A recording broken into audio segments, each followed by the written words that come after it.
So welcome to Jumbo IS and welcome to our lecture of daily MCQ practice. In this lecture, what we'll do is we'll cover today's newspaper with 4 to 5 MCQs. So we'll practice today's current affairs or we'll cover today's current affairs through MCQs. The twin advantage of this lecture series would be your current affairs would get covered for today and you will get the much needed MCQ practice. Now, if you follow this lecture series consistently, daily, make it a part of your daily routine, well, you'll get two benefits out of it.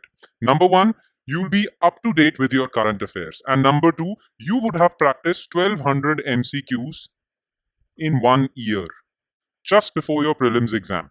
And needless to say, the 1200 MCQs from current affairs alone are more than sufficient. Okay, so 4 to 5 MCQs daily would amount to more than 100 MCQs monthly. And in 1 year, it would be more than 1200. And 1200 MCQs only from current affairs, well, they are a lot. All right? Now, as far as your prelims exam is concerned, you wouldn't have to worry about your current affairs portion. So make this lecture series a part of your daily routine. All right? Now, enough with the introduction. Now, let's straight away jump to question number 1 from today's newspaper. All right. Question number 1.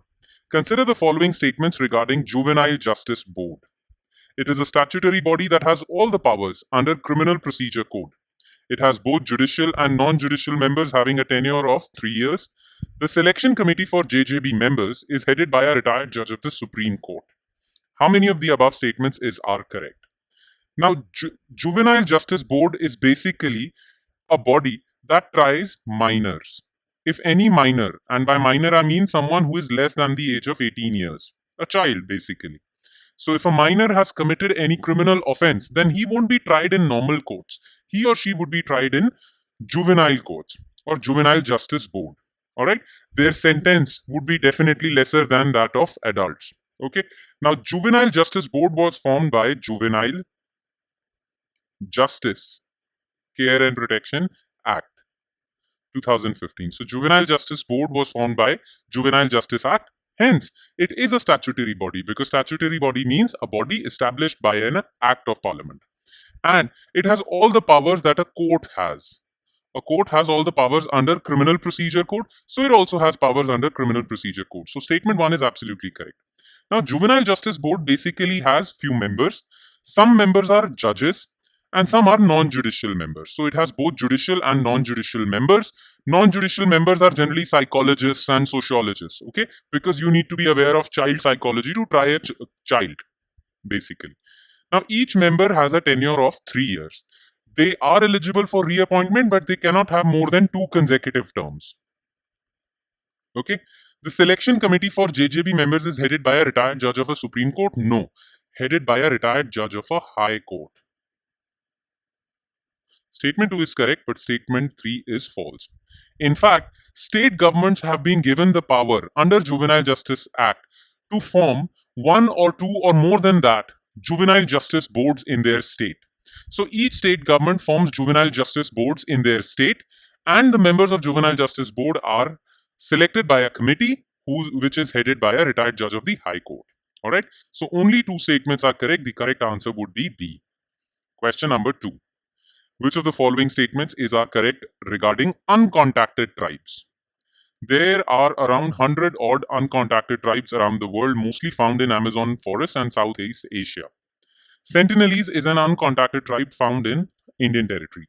Mashco-Piro is one of the largest uncontacted tribes found in Argentina. What are uncontacted tribes? There are certain tribes that still follow primitive culture or primitive way of life. Like they are hunter-gatherers, they live in forests, they are completely secluded and they are completely out of touch with the outside world, the modern world. Okay? They are completely untouched by the modern world. They have no contact, very little contact with the outside world. Now, these tribes have been left as it is. We and various governments do not touch these tribes. Various governments have tried to protect these tribes and have ensured that these tribes do not come in contact with the modern world. All right? And now why do they do this? To protect these tribes, to protect their indigenous way of life. All right? Now, there are around 100 such tribes all over the world. Most of them are found in Amazon rainforests, that is South America, and Southeast Asia, including Andaman and Nicobar Islands, which is Indian territory. Now, one such uncontacted tribe is found in Andaman and Nicobar Islands, and that tribe is Sentinelese. Indian government has ensured that no one comes in contact with this tribe. Okay, so Sentinelese is an uncontacted tribe found in Indian territory. Of course, Indian territory. Why? Because Andaman and Nicobar Islands is Indian territory. Okay, now why this issue of uncontacted tribe was in the news? Well, because recently a particular NGO photographed Mashco-Piro tribe. This Mashco-Piro tribe is one of the largest uncontacted tribe, and it is found in Peru. All right, it is not found in Argentina. So this is false, and the answer is A, 1 and 2 only. Question number 3. Consider the following statements regarding El Nino Southern Oscillation, ENSO. It is related to changes in sea surface temperatures of Western, Equatorial, Pacific Ocean. ENSO has 3 phases: warm El Nino, cool La Nina, and neutral. It occurs in irregular cycles of 2 to 7 years. La Nina leads to higher rainfall in India. Now, which of the above statements is correct? Now look, there is a particular region that is off the coast of South America, which is Central and Eastern Equatorial Pacific Ocean. Okay? Now this region lies very close to the western coast of South America, Central and Eastern Equatorial Pacific Ocean. Now this region shows a weird phenomena. Okay? Sometimes the surface temperature of the ocean in this region is quite high. So warm water appears in this region. That event is known as El Nino. Then after some years or some months, cold water appears at the surface of this region, this ocean. That is known as La Nina. And sometimes normal ocean water appears. That is known as the neutral phase. So what happens is, there is El Nino, warm ocean surface water. Then after that, there is neutral phase. Then there is La Nina phase. And this cycle repeats itself. And the entire cycle takes around 2 to 7 years. Okay? It's an irregular cycle. Now, El Nino leads to, in fact, all these 3 stages, this entire cycle is known as El Nino Southern Oscillation. El Nino plus neutral plus La Nina collectively is known as El Nino Southern Oscillation. Okay, whenever there is an El Nino event, well, it affects the monsoon in India. El Nino leads to deficient monsoon in India, less rainfall. La Nina leads to higher rainfall in India, higher monsoon, more than sufficient monsoon, above average monsoon. All right, neutral is neutral. Now, it is related to changes in sea surface temperature, not in Western, Central and Eastern Equatorial Pacific Ocean. Okay, it has 3 phases: warm El Nino, cool La Nina, and neutral. Absolutely correct. It occurs in irregular cycles of 2 to 7 years. Absolutely correct. And La Nina leads to higher rainfall in India. Absolutely correct. Quite the opposite happens if there is an El Nino event. All right. So only 2, 3, 4 statements are correct. The answer to this question would be D. Question number 4. Consider the following statements regarding maize. Around 60% of maize produced in India is used for producing ethanol. Higher concentration of amylopectin in maize starch improves ethanol yield. Indian Agricultural Research Institute new hybrid maize variety called AQWH4 has 93.9% amylopectin, which will improve ethanol yield from maize. Maize output has tripled in the last 2 decades. Now, recently, maize has seen a sort of green revolution. That means the output of maize has improved. What happened in Green Revolution? Green Revolution came to India in 1960s, late 1960s, and it enhanced the yield of wheat and rice. Because of that, India became self-sufficient as far as food grain production is concerned. Now, a similar thing is happening with maize. In the last 2 decades, that is between 1999 2000 to 2023-24, okay, the production of maize has tripled. All right, so there is higher production of maize.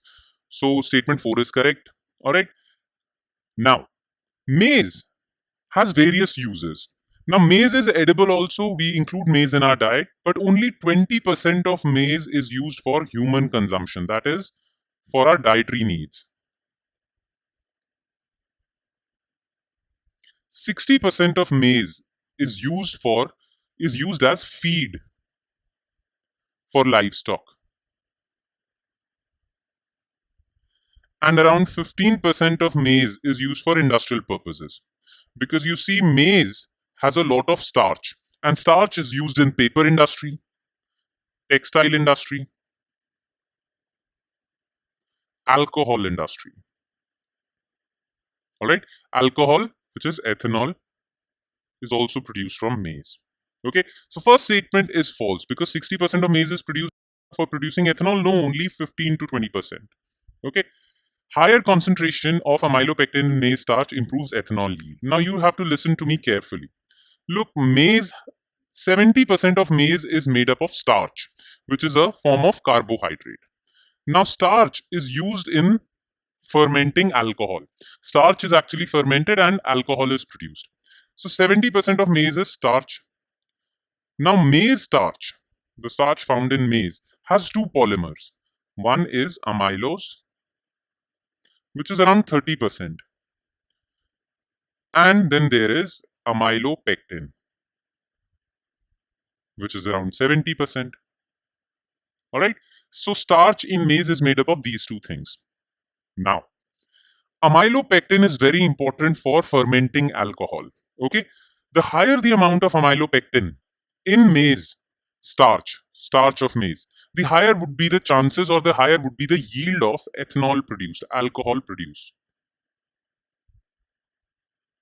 So that is why Indian Agricultural Research Institute has created a new variety of maize called AQWH4, which has 93.9% amylopectin. Generally, amylopectin is 70%, but this one would have 93.9% amylopectin.